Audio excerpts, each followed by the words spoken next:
Hey everyone, welcome back. Apple has just rolled out a revised version of the first iOS 26 developer beta aimed at fixing a critical battery issue affecting newer iPhone models. This updated beta is currently only available for iPhone 15 and iPhone 16 models. If you're using iOS 26 on iPhone 14 or older models, you won't see this revised update. Registered developers can install the new beta directly through the Settings app on supported devices.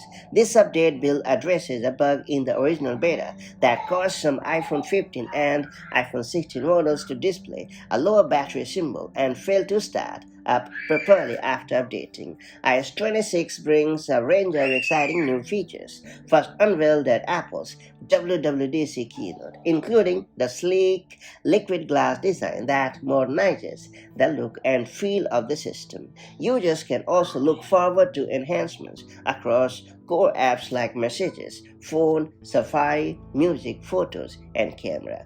Currently, the revised beta is available only to developers for testing and app optimization. Apple plans to release a public beta in July with a final version of iOS 26 alongside iPadOS 26, macOS 26, tvOS 26, watchOS 26, and visionOS 26 launching to all users in September this fall.